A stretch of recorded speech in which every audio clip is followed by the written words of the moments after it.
یہ آسمان زمین چاند ستارے سیارے کہکشائیں یہ کیا تھیں؟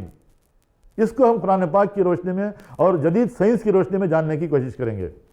مور دین 100 اسٹرانومرز، 100 سے زیادہ اسٹرانومرز کی یہ متفق رائے ہے کہ کائنات جو ہے نا یہ بگ بینگ کے ذریعے سے وجود میں آئی۔ اب چلیے بگ بینگ کیا کہتا ہے سائنس کے ذریعے سے ہم معلوم کریں۔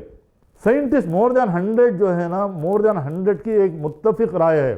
میں یہاں پر ایسے سائنسی حقائق پیش کروں گا جو صرف اسٹیبلشڈ فیکٹ مانے جاتے ہیں، جو ثابت شدہ حقائق ہیں سائنس کی دنیا کے اندر، کیونکہ سائنس میں ہائپوتھیسس اور جو ہے نا ازمپشنز آتے ہیں۔ وہ ہائپوتھیسس اور ازمپشن جو ہے نا دوسرا سائنٹسٹ آ کر چینج کر سکتا ہے، مگر جو اسٹیبلشڈ فیکٹ ہیں اس کو دوسرا سائنٹسٹ آ کے چینج نہیں کر سکتا۔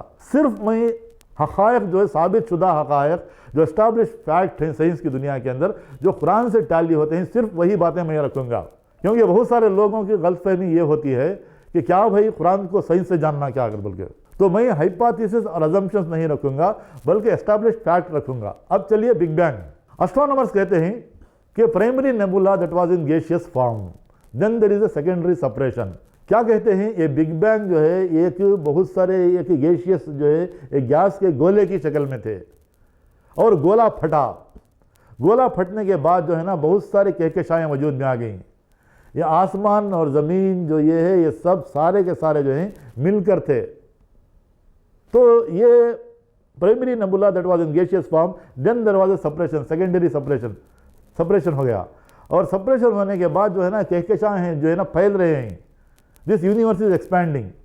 اور پھر سائنٹسٹ کہتے ہیں کہ ایک زمانہ ایسا آئے گا کہ کہکشائیں ہزاروں لاکھوں کروڑوں کے کہکشائیں جو پھیل رہی ہیں وہ جو کہکشائیں جو ہے نا آپس میں ٹکرا جائیں گے۔ جس دن وہ آپس میں ٹکرا جائیں گے وہ دنیا کا اور پوری کائنات کا، آسمان و زمین کا وہ آخری دن ہوگا جسے ہم قیامت کہتے ہیں۔ اب یہ جو پورے سائنٹیفک فیلڈ کے اندر یہ اسٹیبلشڈ فیکٹ مانی جاتی ہے بگ بینگ کو۔ اب چلیے بگ بینگ کو قرآن پاک نے 4 آیتوں میں بیان فرمایا ہے۔ وہ 4 آیتیں کیا ہیں بگ بینگ کے تعلق سے میں آپ کے سامنے رکھنا مناسب سمجھتا ہوں، تاکہ بگ بینگ کی آج کی جو سائنٹیفک اسٹڈی ہے اور قرآن پاک کی 1400 سال پہلے، بگ بینگ ابھی 50 60 70 80 سال 100 سال کے اندر کا ریسرچ ہے، جبکہ 1400 سال پہلے اللہ تعالیٰ نے کلیئر 100% بگ بینگ کو بیان فرمایا ہے۔ سورہ انبیاء آیت نمبر 30 میں اللہ تعالیٰ فرماتا ہے اولم ير الذین کفروا ان السماوات والارض کانتا رتقا ففتقناهما وجعلنا من الماء كل شيء حي افلا یؤمنون۔ کیا یہ منکرین حق نے مشاہدہ نہیں کیا کہ آسمان و زمین جدا ہونے سے پہلے باہم ملے ہوئے تھے، بعد میں جو ہے نا آسمان و زمین جدا ہوئے۔ اولم یر الذین کفروا ان السماوات والارض کانتا رتقا ففتقناهما، پہلے مل کے تھے، آسمان و زمین پورے جو ہے نا مل کے تھے، بعد میں جدا ہو گئے۔ تو سائنٹسٹ بھی یہی کہہ رہے ہیں primary nebula that was in gaseous form بعد میں سپریٹ ہوئے، تو آسمان و زمین جو ہے نا مل کر تھے۔ اس کا پروف یہ ہے کہ اگر ہم یہاں پر کھڑے ہو کر اگر دیکھیں تو ایسا لگتا ہے کہ آسمان جا کر زمین کو کہیں ٹچ ہوا ہے، مگر کہیں پر بھی آسمان زمین کو ٹچ نہیں ہوا ہے۔ تو اس کا پروف یہ ہے۔ تو پھر اللہ تعالیٰ پھر فرماتا ہے کہ حامی مسجدہ آیت نمبر 11 میں اللہ تعالیٰ فرماتا ہے ثم استوى الى السماء وهي دخان۔ دخان کے معنی ہیں ایک دھوئیں کے گولے کی شکل میں آسمان و زمین تھے، پھر جو ہے نا وہ سپریٹ ہو گئے، جدا ہو گئے۔ یعنی دھوئیں کا ایک گولا جسے سائنٹسٹ جو ہے نا primary nebula that was in gaseous form جو سائنٹسٹ کہہ رہے ہیں، جس کو قرآن نے دخان کا لفظ استعمال کیا۔ آج کے سائنٹسٹ کہتے ہیں primary nebula that was in gaseous form کا جو سائنٹسٹ ٹیکنالوجی میں یوز جو کیے ہیں، اس سے بہترین اگر ورڈ ہو سکتا ہے تو قرآن پاک کا ورڈ دخان ہے، جسے سورہ حامی مسجدہ آیت نمبر 11 میں اللہ تعالیٰ فرماتا ہے ایک دخان کی شکل میں تھے، ایک دھوئیں کے گولے کی شکل میں تھے آسمان و زمین، پھر جدا ہو گئے۔ پھر سورہ زاریات آیت نمبر 47 میں اللہ تعالیٰ فرماتا ہے موسعون کا لفظ استعمال کیا قرآن پاک نے سورہ زاریات آیت نمبر 47 میں۔ یہ جو ہے نا یہ کہکشائیں جو ہے نا پھیل رہی ہیں، پھر یہ پھیلاؤ کا کام ہو رہا ہے۔ تو سورہ زاریات آیت نمبر 47 میں اللہ تعالیٰ فرماتا ہے موسعون، یعنی یہ کانسٹنٹلی یکساں جو ہے نا کہکشائیں پھیل رہے ہیں، یہ جو کائنات کے اندر وسعت دے رہے ہیں، اس کائنات کو ہم پھیلا رہے ہیں۔ علامہ اقبال نے کہا کہ یہ کائنات پھیل رہی ہے، ہم نے اشعار میں بہت سارے اشعار میں بھی بیان فرمایا ہے علامہ اقبال نے کہ آ رہی ہے دمادم صدائے کن فیکون، یہ کائنات ابھی ناتمام ہے شاید، یہ کائنات ابھی کمپلیٹ نہیں ہوئی ہے، ایک پھیلنے کا عمل جو ہے نا چل رہا ہے، پھیل رہی ہے۔ تو ایک کتاب ہے brief history of the time کے اندر اسٹیفن ہاکنگ اپنی کتاب دا بریف ہسٹری آف ٹائم میں لکھتے ہیں The most intellectual and scientific finding of the 20th century is the expansion of this universe. یہ کہکشاؤں کے اندر جو ایکسپینشن ہو رہا ہے وہ 20ویں صدی کے بہت سارے ریسرچ کے فائنڈنگز کے اندر یہ بھی بہترین سے بہترین ریسرچ ہے۔ یہ 50-60 سال کا ریسرچ ہے کہ کہہ رہے ہیں کہ یونیورس از ایکسپینڈنگ، جبکہ قرآن نے مختلف آیتوں کے اندر میں نے ریفرنس دیا ہے، سورہ ذاریات آیت نمبر 47 اللہ تعالیٰ فرماتا ہے اس کائنات کو ہم پھیلا رہے ہیں، ہم اس کائنات کو وسعت دے رہے ہیں۔ اور پھر قرآن نے کہا کہ ایک دن ایسا آ جائے گا کہ پورے جو ہے نا سکڑ جائیں گے، یہ پھیلنے کا عمل ختم ہو جائے گا اور پھر سکڑنے کا عمل شروع ہو جائے گا۔ جسے سورہ انبیاء آیت نمبر 104 میں اللہ تعالیٰ فرماتا ہے ایک دن ایسا آئے گا کہ ہم ساری کائنات کو ایسا لپیٹ دیں گے جیسے کہ کتابوں کے بنڈل کو لپیٹا جاتا ہے۔ ہم نے اس کائنات کی ابتدا کی تھی اور ہم اس کائنات کو ختم کریں گے، یہ ہمارے ذمے ایک وعدہ ہے اور اس وعدے کو ہم پورا کر کے ہی رہیں گے۔ اب مجھے آپ بتائیے کہ اس پورے بگ بینگ کو 100% قرآن پاک نے سورہ انبیاء آیت نمبر 30، سورہ حامیم السجدہ آیت نمبر 11 اور 12، سورہ ذاریات آیت نمبر 47 اور سورہ انبیاء آیت نمبر 104 میں پورا بگ بینگ کا خاکہ 100% قرآن پاک نے 1400 سال پہلے بیان کیا ہے، جو آج سائنٹسٹ 50 60 70 100 سال کا ریسرچ ہے۔ تو قرآن پاک کے اندر زمین جو ہے، جب زمین کے شیپ کو جیوسپیریکل کہا گیا، یہ جیوسپیریکل شیپ آف دی ارتھ ہے۔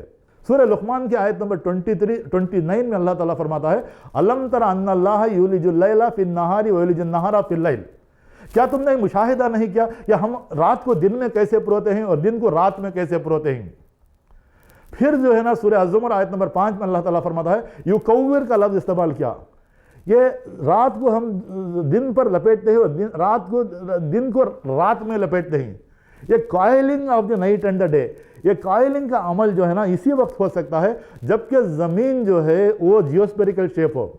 لوگ دور کا سفر اس لیے نہیں کرتے تھے کہ لوگوں کا ایک گمان تھا کہ اسپاٹ پر جا کر ہم وہاں سے نیچے گر جائیں گے، کیونکہ ان کا عقیدہ تھا کہ زمین جو ہے نا دا ارتھ از فلیٹ، اگر زمین اگر فلیٹ رہتی تو جا کر ایک جگہ پر گر جائیں گے۔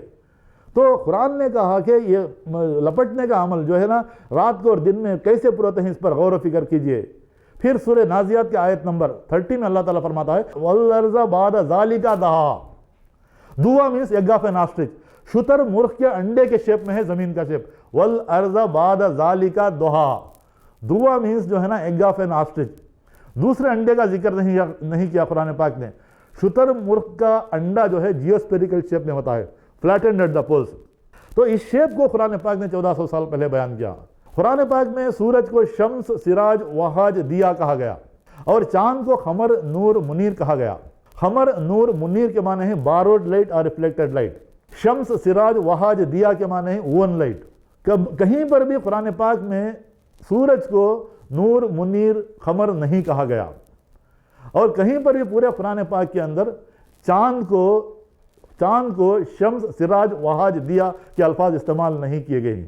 تو آج کے سائنٹسٹ کہتے ہیں کہ قرآن has identified the difference between sunlight and moonlight 1400 years ago، 1400 سال پہلے قرآن پاک نے کہ سورج کی روشنی جو ہے نا اپنی خود کی روشنی ہے، چاند کی روشنی جو ہے نا ریفلیکٹڈ لائٹ یعنی منعکس شدہ روشنی۔ دیکھیے قرآن پاک نے یہ جو لوگ سمجھ رہے تھے 100 سال کے پہلے بھی، 100 سال کے اندر بھی لوگ یہ سمجھ رہے تھے کہ چاند کی روشنی اپنے خود کی روشنی ہے، جبکہ قرآن نے کہا کہ چاند کی روشنی اپنی خود کی روشنی نہیں ہے بلکہ باروڈ لائٹ اور ریفلیکٹڈ لائٹ منعکس شدہ روشنی ہے۔ لیمپ کہا گیا سورج کو، سورج کا جو ریفلیکشن جو ہے نا چاند پر پڑتا ہے وہ ہے۔ تو سورج جو ہے قرآن پاک میں بہت جگہوں پر قرآن میں سورج اور چاند کا ایک جگہ ذکر آتا ہے۔ مثال کے طور پر سورہ فرقان آیت نمبر 61 میں اللہ تعالیٰ فرماتا ہے تبارک الذی جعل فی السماء بروجا وجعل فیہا سراجا وقمرا منیرا، ہم نے آسمانوں کے اندر جو ہے نا سٹیپ بائی سٹیپ برج بنائے، یعنی 7 آسمانوں کا ذکر کیا قرآن پاک کے اندر، اور سورج اور چاند اپنی اپنی محور میں گردش کر رہے ہیں۔